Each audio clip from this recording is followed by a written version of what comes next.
Welcome back to the channel. This is the Action Figure Grader, and as I like to do once a month, take a look at the recent sales over on ComicLink for CGC-graded comic books. Everything from 9/8. I've got some Silver Age, Spider-Man, Bronze Age stuff. Nothing too crazy in this batch of items, but prices in general were down for certain books, up for others.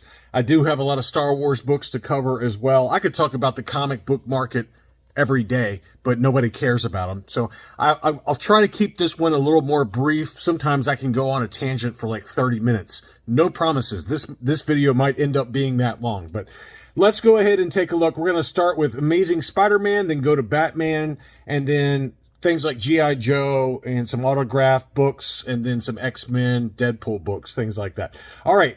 Amazing Spider-Man number 40 is a book that I think should be on your radar because the prices aren't terrible for even fairly high grades.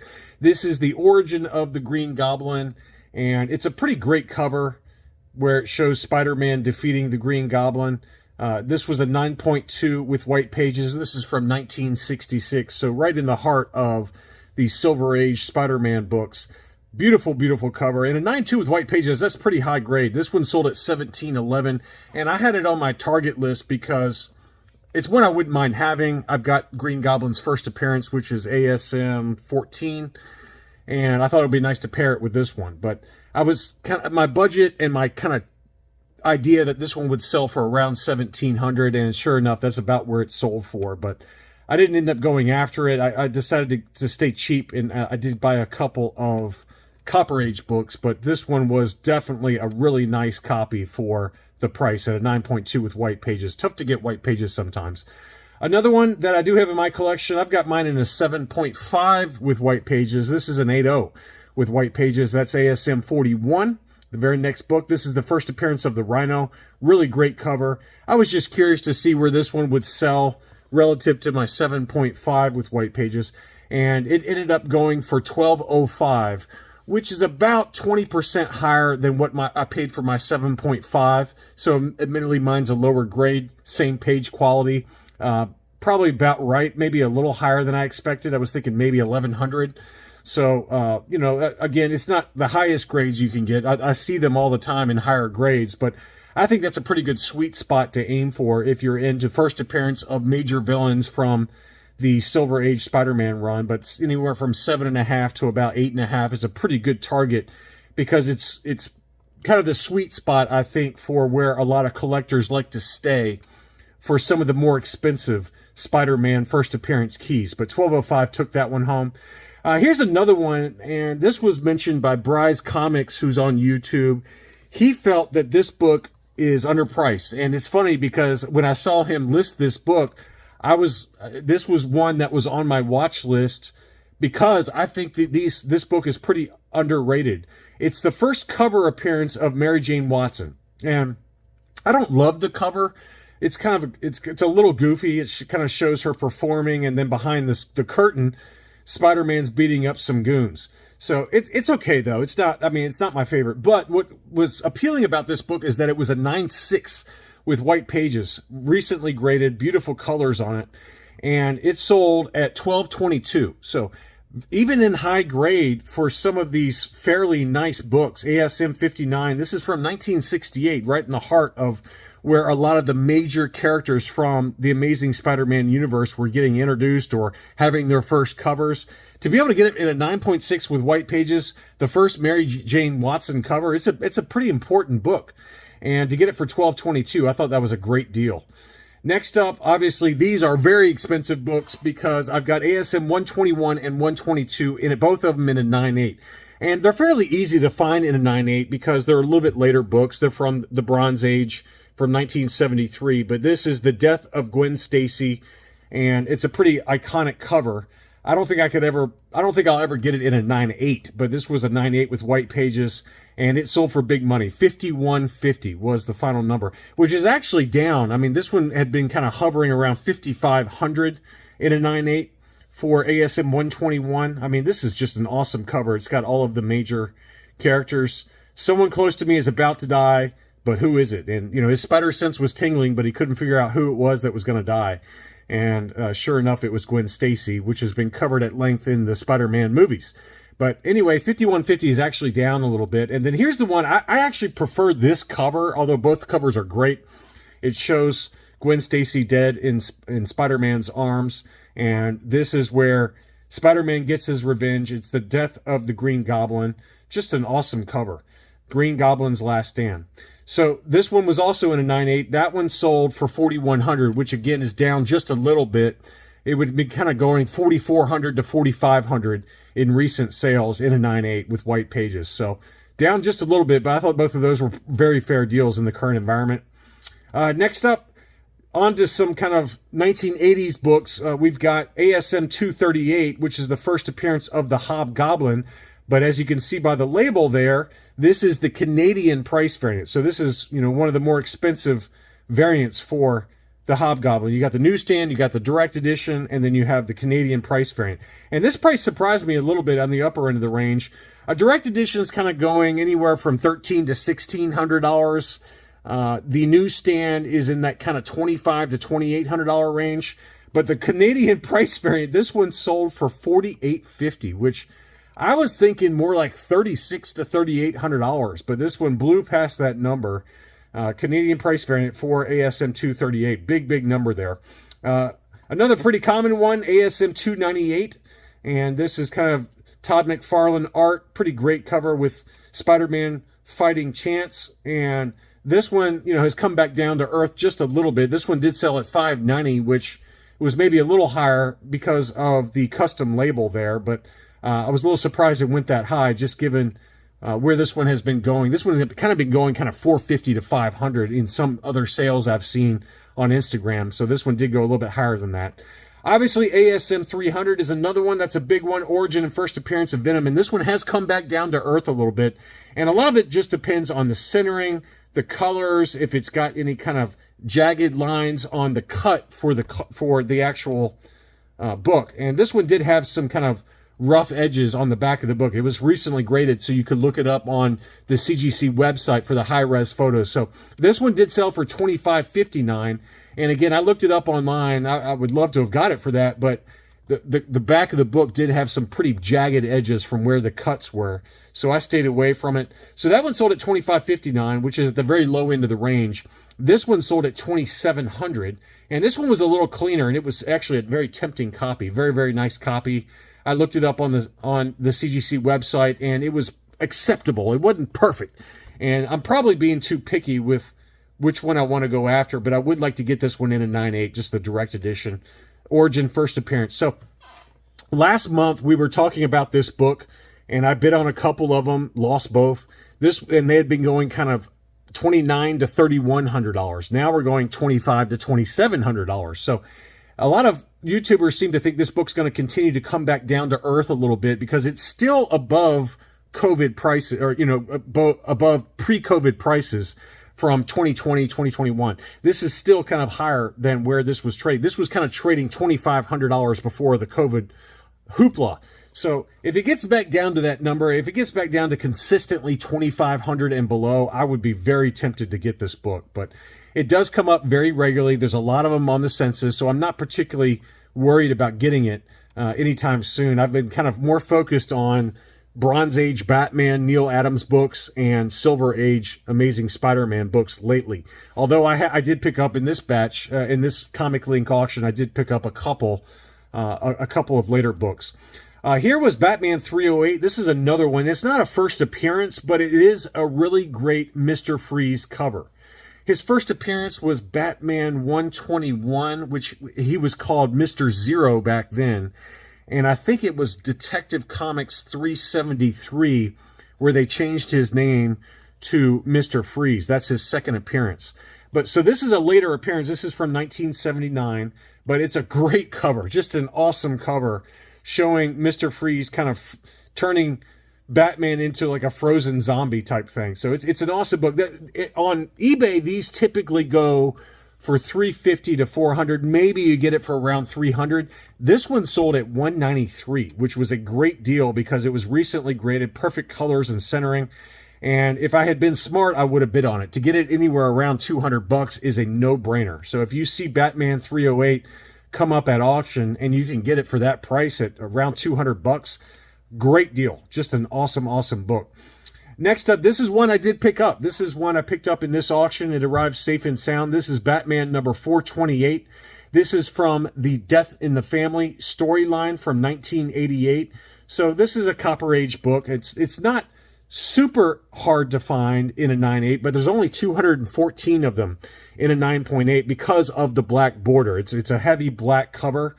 So it shows every spine tick, and as a result, you would think from a 1988 book that there would be more of these in a 9.8, but with a 9.8 census ratio of about 8%, it's one of the harder to find Copper Age Batman books in a 9.8, and it's one I'd been wanting for a while. And this one did pop up. It was recently graded. It was a very nice copy, and I ended up getting it for about $350. And they sell usually on eBay for $400 to $450, maybe as high as $500. It's come back down to about $400 to $450. So I thought $350 was very fair, and then I got to combine shipping with the other one I picked up that I didn't include in this lot, but it was Amazing Spider-Man 361 in a newsstand edition 9.8. The first appearance of Carnage. And I always talk about that book in past videos and say, hey, if you want to get it in a newsstand, because they're very plentiful in a newsstand or in a direct or in a second print.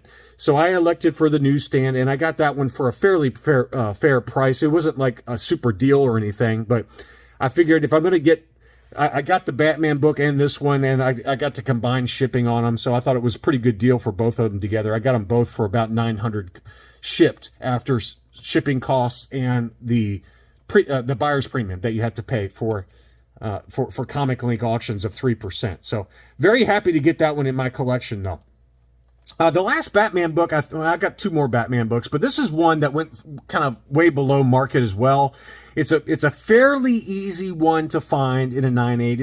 It's not common, but it's also not super easy either. But this is a second print of Batman number 608. This is kind of the start of the Hush storyline. Heavy rumors that the next Robert Pattinson Batman movie is going to focus on Hush as the villain. It's a great storyline, and this is the second print, a fairly famous Jim Lee cover, and this is one of those books that has got a great timeless cover. And usually this one goes around $600, $700. I just saw one get listed on Instagram, of all places, for $800. Well, this one was a 9.8 white pages, and it sold for $376.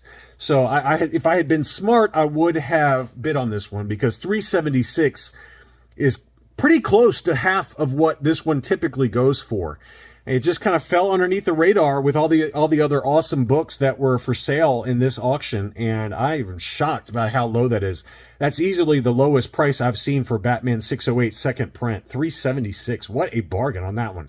The final Batman book is Batman Beyond number 1. This was a direct edition in a 9.8, and last month they were going kind of $900 to $950. This one sold at $875. So it's down slightly versus where this one was going even last month, about $50 to $75 less than where these typically go. So a pretty good time to get it, because this book peaked at like $1,500, $1,800, just crazy number. It is another one that's kind of hard to get in a 9.8 because of the very dark cover. First appearance of Terry McGinnis, Batman Beyond. I could see them doing something with Batman Beyond in kind of a multiverse format, maybe, I don't know. But it's a great cover, and, you know, the book is from 1999, so it was a little bit past when I was watching cartoons, but I freely admit in college I was watching a few of the Batman Beyond cartoons. It was just a pretty good cartoon series. And again, at $875, that's a price I'd pay in a heartbeat. I got a couple of G.I. Joe books. This was the newsstand edition in a 9.8 with white pages for G.I. Joe number 1. Harder to find newsstand edition from 1982. Great cover. I've got this one in the direct edition. This one sold at $1250. Pretty good deal, you know, pretty fair deal. I see them on eBay sell for $1,100 to $1,200, so that's kind of right in line with those numbers. No big surprise there.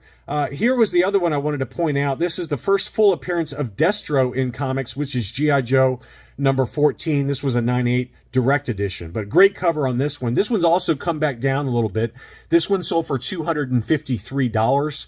And they did confirm that there is going to be a G.I. Joe and Transformers crossover movie. Whether we start to see any of the villains from the G.I. Joe universe in this crossover movie, I would expect so. They've been pushing with new Image. I think it's either Image or Dark Horse. I can't remember who is releasing a more recent Energon universe kind of crossover series with G.I. Joe and Transformers.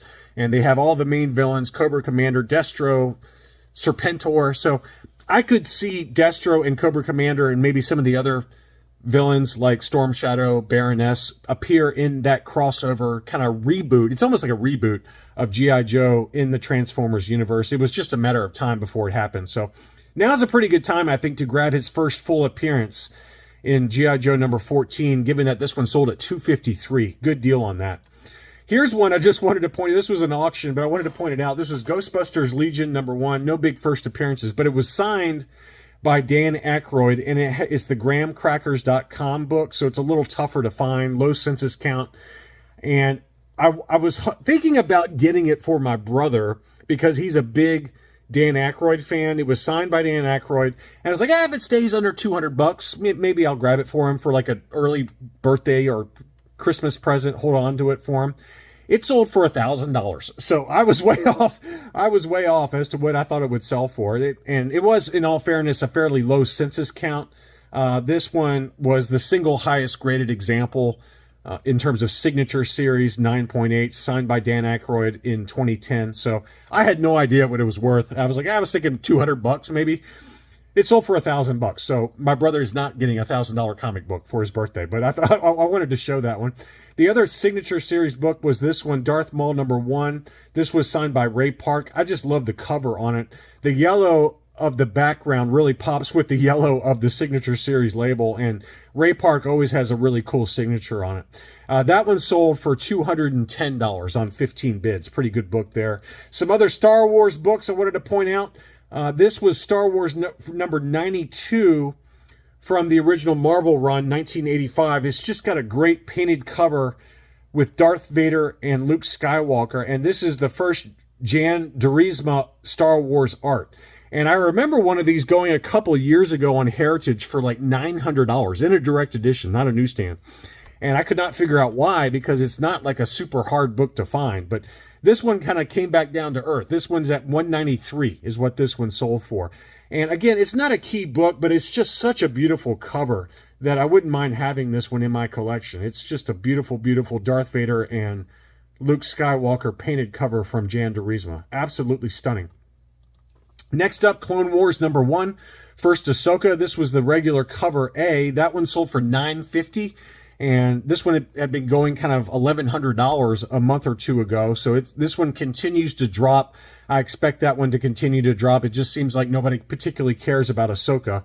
Likewise, the special edition version of Clone Wars number 1 sold. And last month, one sold for $3,300.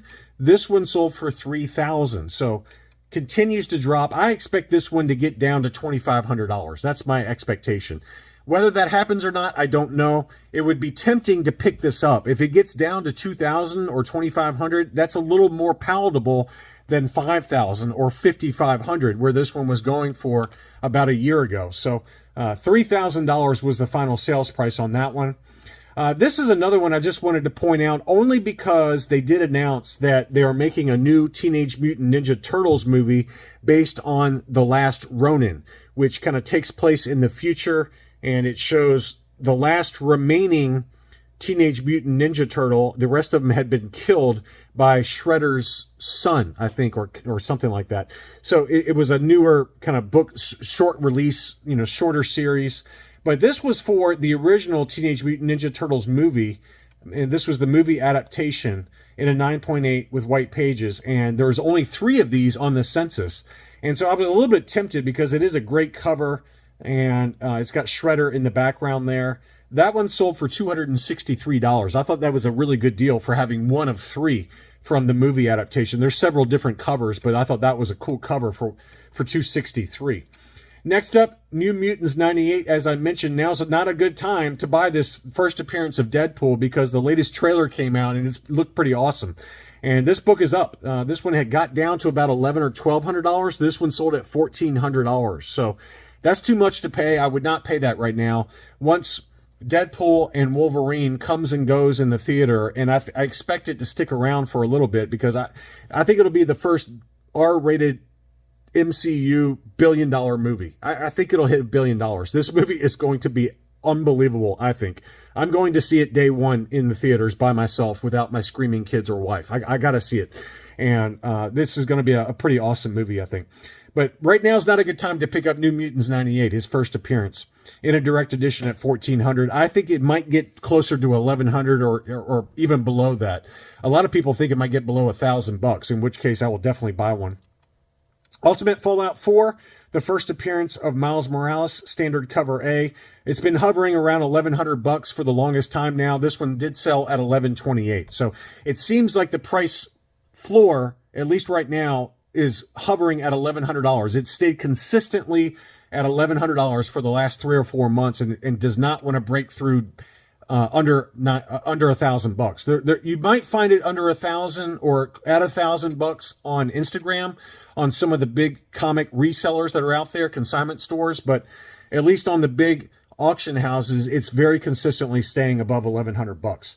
I got a couple of X-Men books I wanted to show you. I just wanted to show you this one. This was a 9/2 off-white to white pages for X-Men number 40.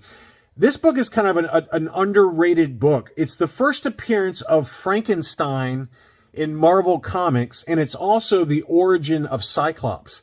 I just think it's a really cool cover, and you can still get it for in a fairly high grade for inexpensively. This was, again, a 9/2 off-white to white pages, and it sold for $292. So not a bad book, considering you're getting Cyclops' origin story and also the first Marvel Frankenstein cover. There you go. First Marvel Frankenstein cover. So it's kind of goofy, I guess, to have the X-Men fighting Frankenstein, but it is cool. I just think it's a cool, underrated cover. This one had the Marvel date stamp in the upper left-hand corner. So great looking book. And again, at $292, that's an instant buy to me. That's a good deal.